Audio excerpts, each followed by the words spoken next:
We dismiss history at our peril. Liberty Nation Radio with Mark Angelides. Two major cases are being heard that could upend the whole 2024 presidential election. And we're joined by Liberty Nation's legal affairs editor, the dapper Dan of all things court-related, and host of the fascinating Uprising podcast, Mr. Scott DeCosenza, Esquire, for our signature Talking Liberty segment. Thanks for being here, Scott.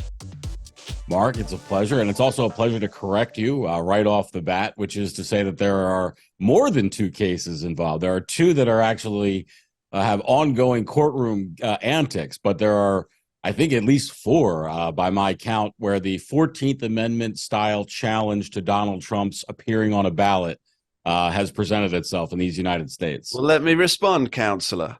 If these two cases happen to fall flat, the others will presumably follow suit. I think everybody wants to get in on, get on the goodness. Sure.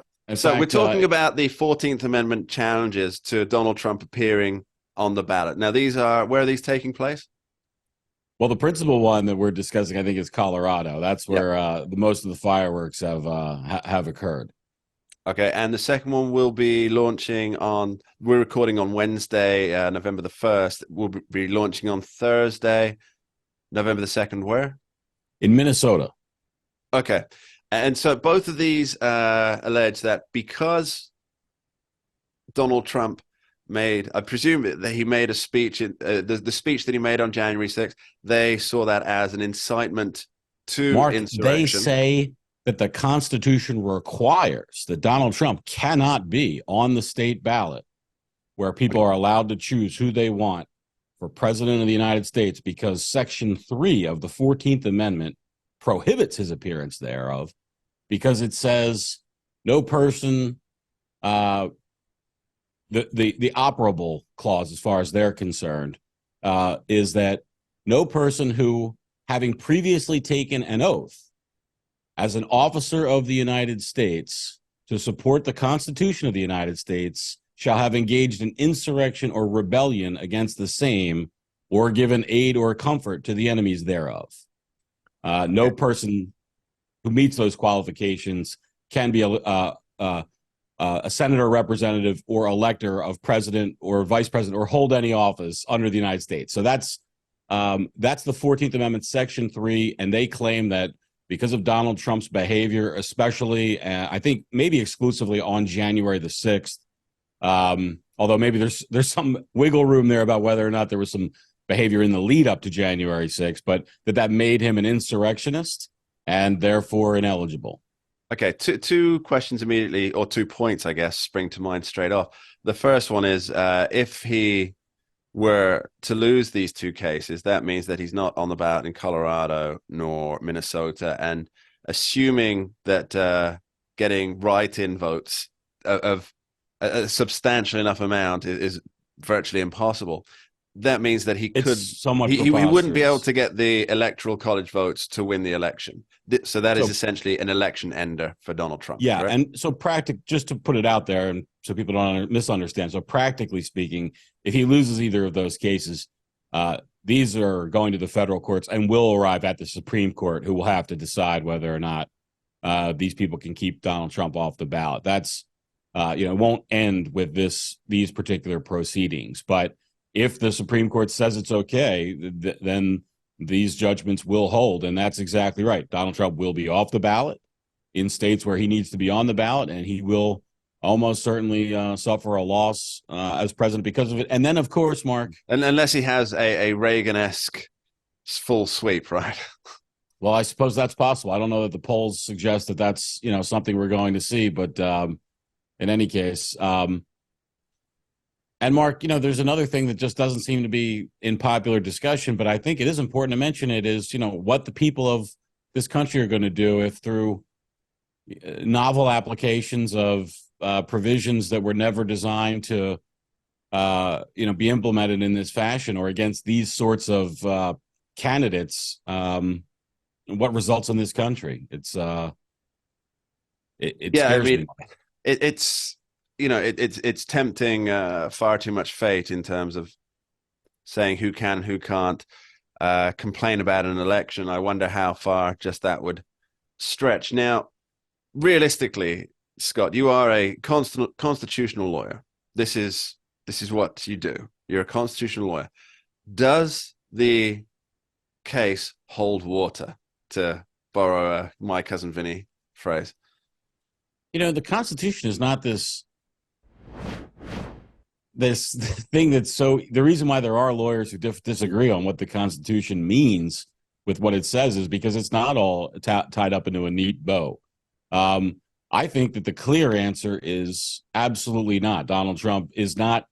I don't want to speak in double or triple negatives. So let me say this. I think that the Constitution does not forbid or make Donald Trump ineligible for running for office unless there's some finding by a court that he did engage in an insurrection. Now, it's not like we have a criminal conviction where, he was convicted of some crime of insurrection that they can then rely on to say he's an insurrectionist. But we don't even have any lesser civil declaration of his, acts as an insurrectionist. And the evidence produced at trial so far, I can't understand how that any trier of fact could look at those facts, and even if you take all the testimony presented by the opposing side as valid without challenge, they have an expert who says that far-right extremists heard messaging and interpreted messaging from Donald Trump to engage in violence. But that doesn't have anything to do with whether Donald Trump intended to produce a violent reaction, which is what would be required, Mark, for a criminal conviction. So it doesn't really matter. If you and I are having this conversation now and some wingnuts somewhere take it as a call to engage in some violence, that has no bearing on us because we intend no call. And we're allowed to have a conversation and say things without worrying about what, some whack job is going to interpret it as. And Donald Trump has those same free speech rights, for sure. I was watching part of the Colorado trial, and it's very interesting that Representative Eric Swalwell of Fang Fang fame made an appearance via video.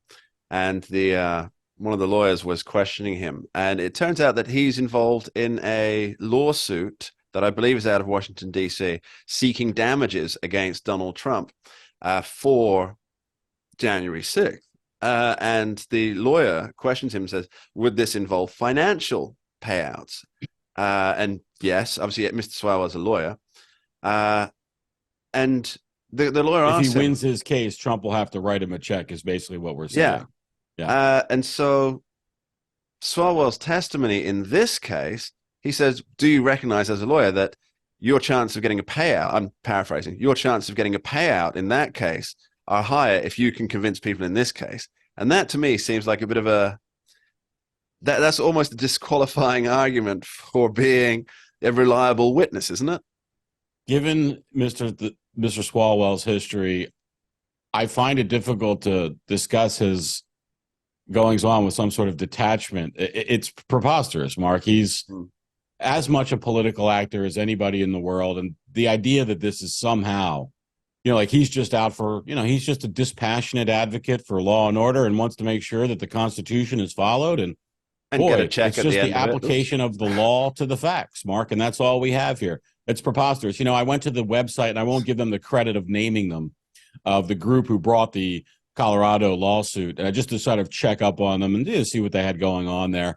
And right when you click on the homepage, the splash funding, will you help us keep Donald Trump off the ballot by sending in your money now? That's the first thing that greets you there. So for them, this is all just like a river of money, as you might imagine. There's no downside. They don't work going to cotton to any Donald Trump policy or backer in any case. And so just really, Mark, a river of money that's going to come their way for their efforts. So I think that's what their motivation is. Let me just clarify, Scott. That money is for efforts to stop Donald Trump getting off on the ballot. Therefore, it's not classed as a political donation, and therefore has a limit, like an individual might, for electing. It's so funny, right? It is. There's another. Quickly, Mark, I wanted to add that I was at the Ellipse on January 6th reporting for LibertyNation.com and listened to Donald Trump's speech. And I can tell you, I did not hear a call to violence as an ear witness to it. Well, Scott, that's because you're not one of these right-wing extremists with dog-like hearing that Right, the whistle. the case is being made it for. Scott DeCosenza, thanks ever so much for joining us. Thank you, Mark. And that's about all we have time for on this week's edition of Liberty Nation Radio, heard coast to coast on the Radio America Network. I've been Mark Antolides. I'd like to thank our guests Tim Donner, Scott DeCosenza, and Dave Patterson for taking the time to join us. And of course, extend my thanks to you, the listeners, for coming in and joining us here on the show each week.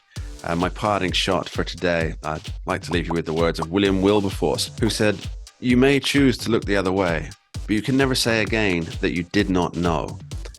Thanks for listening. We dismiss history at our peril. Liberty Nation Radio with Mark Angelides. Don't get caught up in the media madness. Join our movement for free thinking and free speech at libertynation.com. Publishing news and analysis 24/7 with original articles by our team of authors who tell it like it is. Join us each week for online TV shows, The Uprising Podcast, and Liberty Nation Radio. We believe in free thinking and free speech. We are libertynation.com.